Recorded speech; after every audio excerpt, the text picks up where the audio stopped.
Good morning, boys and girls. What we're going to be doing today is we are actually going to take a pause and we are going to spend a little time today reteaching ourselves about text features. Because in our next unit for ELA, we are going to be doing nonfiction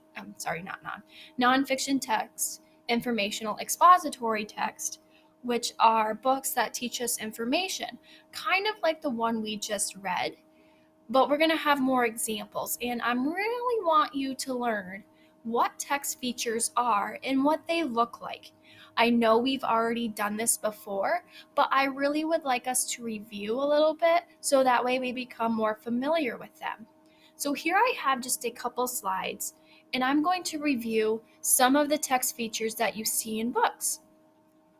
Then what we're going to do is I'm going to play a read aloud of a expository text, and you are just going to tell me when you see a text feature and just name the text feature. So you really want to make sure you pay attention to what I am showing you right now. So our first text feature is a title page. So it's not the cover of the page, it's the inside. It's usually the first page of the book, and it just tells us the title again. It tells us who the author and the publisher is and when it was published, so when it was made.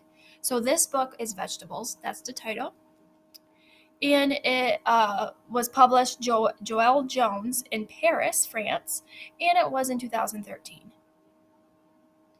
Sometimes expository text have charts. So this gives us a little more extra information and kind of shows us more facts. So what did you eat for lunch? So here's like a tally chart where it tells us 4 people ate a sandwich, 2 people ate a hot dog, 5, 6, 7, 8 ate chicken, and 5 ate pizza. So when they give us information, sometimes they give us charts to tell us how it was solved, how it's broken down into. And here we have just a regular number. What is your favorite ice cream flavor? This is telling us that 4 people chose vanilla, 6 people chose chocolate, and so on. So charts are very familiar in nonfiction text. Table of contents. You see these all the time in expository text. The table of contents, they show us what we're going to be learning about on which page.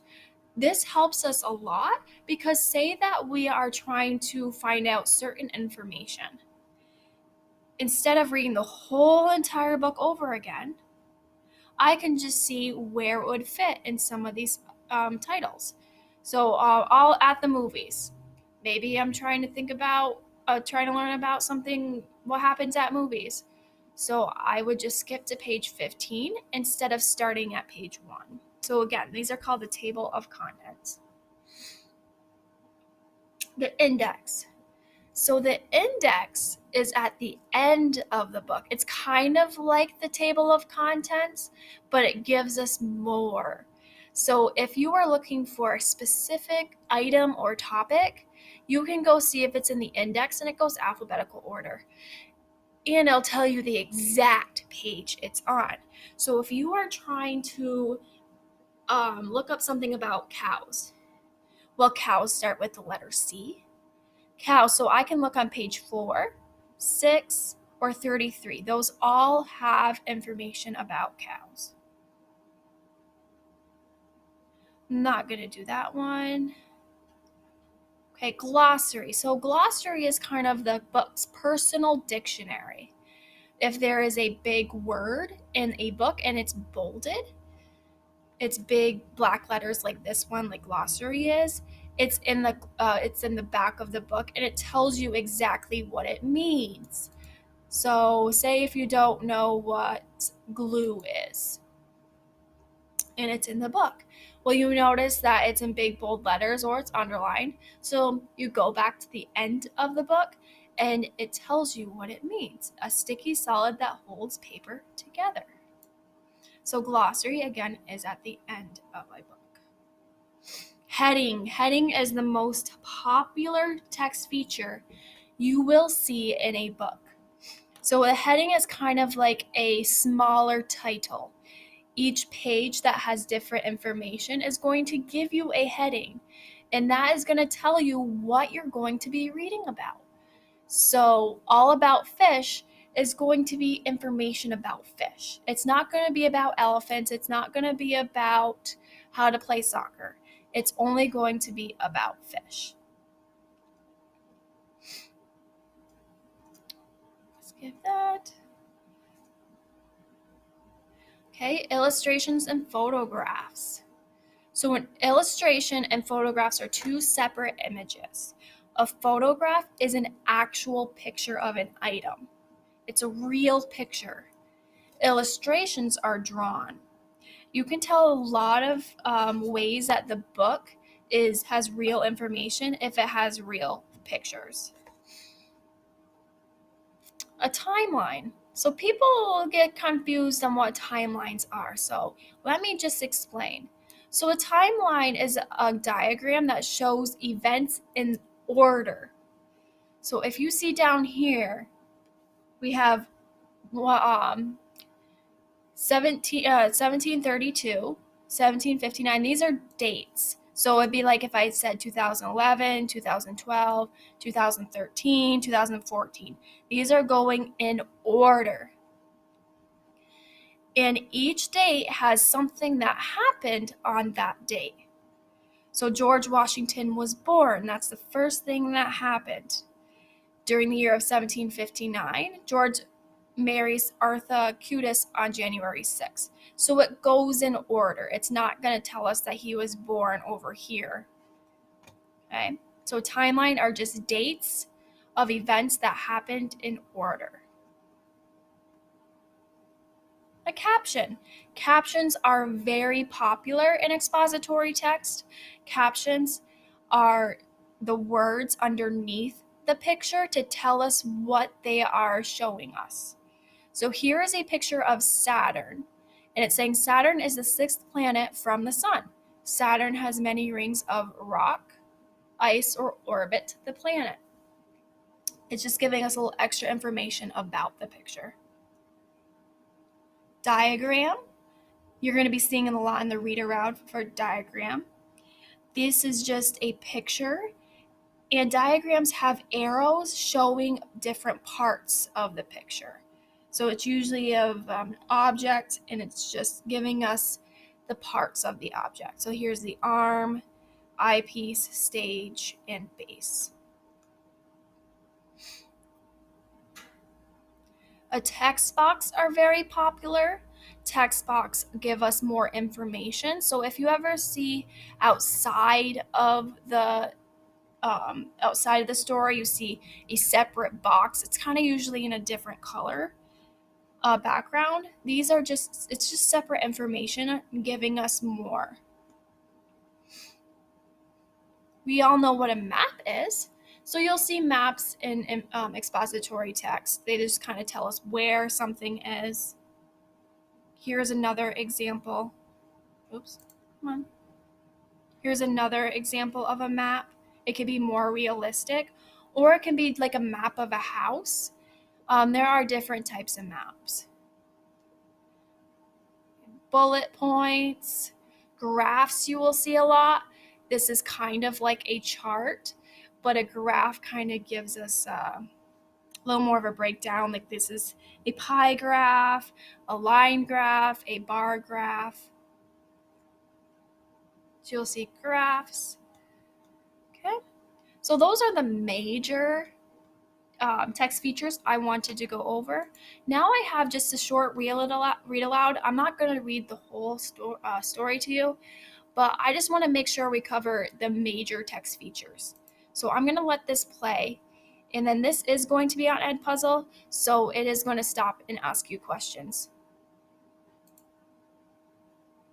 Butterfly Life Cycle.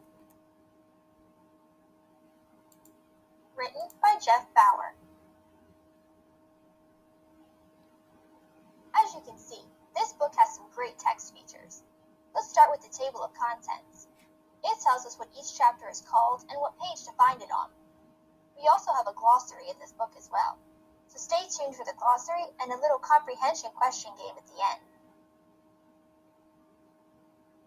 Chapter 1. All About Butterflies. Look! It's a butterfly! This book will tell you about the lives of these beautiful bugs. Butterflies are insects. They have 6 legs, just like ants, grasshoppers, and ladybugs. Butterfly parts. Butterflies have 4 wings. Each wing is covered with thousands of tiny scales. The scales give butterfly wings their bright colors. Butterflies drink their meals through a thin tube called a proboscis. Their favorite meal is nectar, which they suck up from the flowers. Let's take a look at the close-ups. The one on the top says the scales of a wing look like this close up, and a proboscis looks like this close up. Fast fact: there are 17,500 kinds of butterflies. How do you think the ones here got their names? You've got the tiger butterfly, a peacock butterfly, emerald butterfly, an 89 butterfly, an owl butterfly, a zebra swallowtail butterfly, and a glasswing butterfly. Butterflies come in all different colors. Some have spots, some have stripes. Some seem like they have painted wings. But butterflies do not begin their lives looking this way. Let's take a peek into the life cycle of a monarch to see how they grow and change. Chapter 2. Egg to Caterpillar. Here's another fast fact. Some butterflies lay more than 1,000 eggs during their lives. A female monarch lays an egg on a leaf. The egg is tiny. One egg is about the size of a period at the end of this sentence.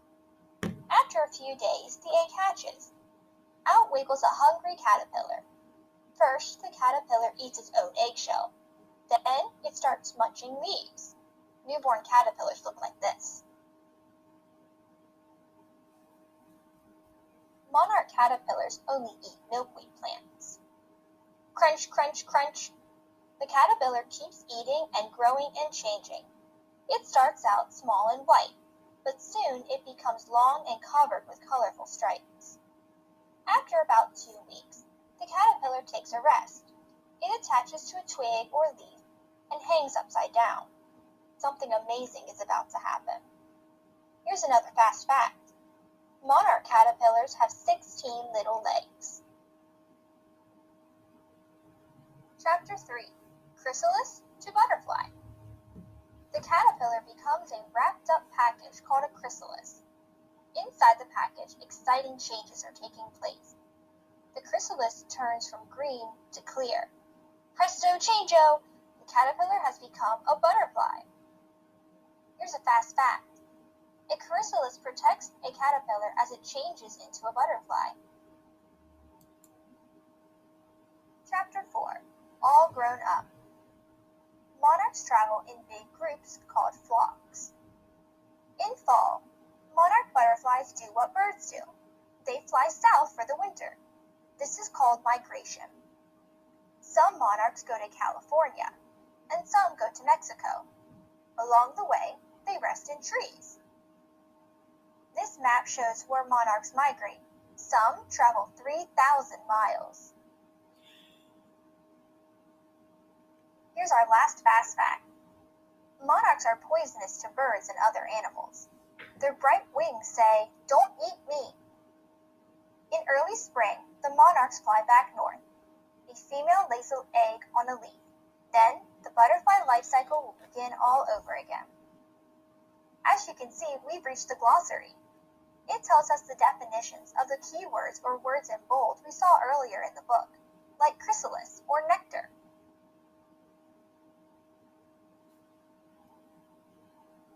Now let's play our little comprehension question game to see what you remember from the story. Okay, that is all I have for you, and I hope you have a great day, guys.